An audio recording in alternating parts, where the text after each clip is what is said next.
lui a pas dit. Hein? C'est bizarre.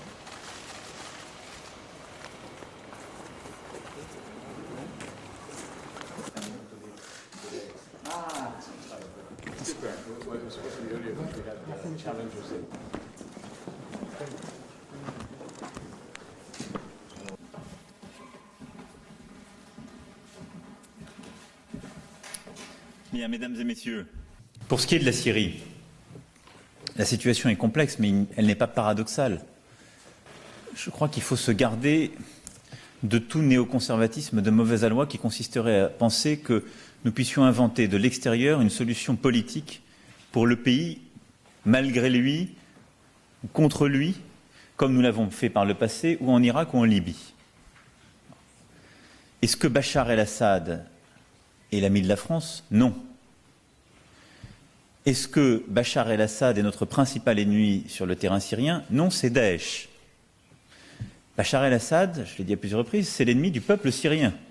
C'est ce qui d'ailleurs a créé la situation que nous connaissons les uns et les autres, où vous avez aujourd'hui des millions de réfugiés hors de la Syrie, présents majoritairement en Jordanie, au Liban, en Turquie, mais également à travers l'Europe, le Canada et les États-Unis.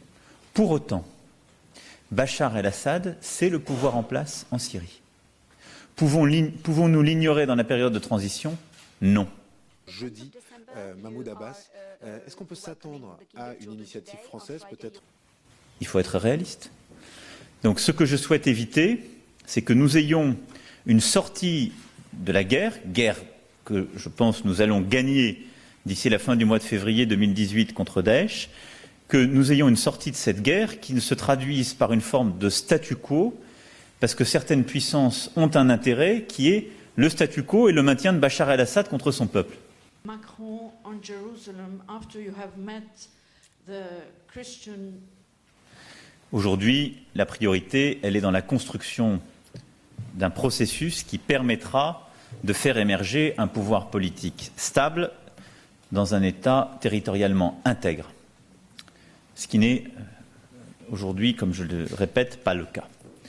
Donc il n'y a aujourd'hui pas d'actualité pour la rouverture d'une ambassade à Damas.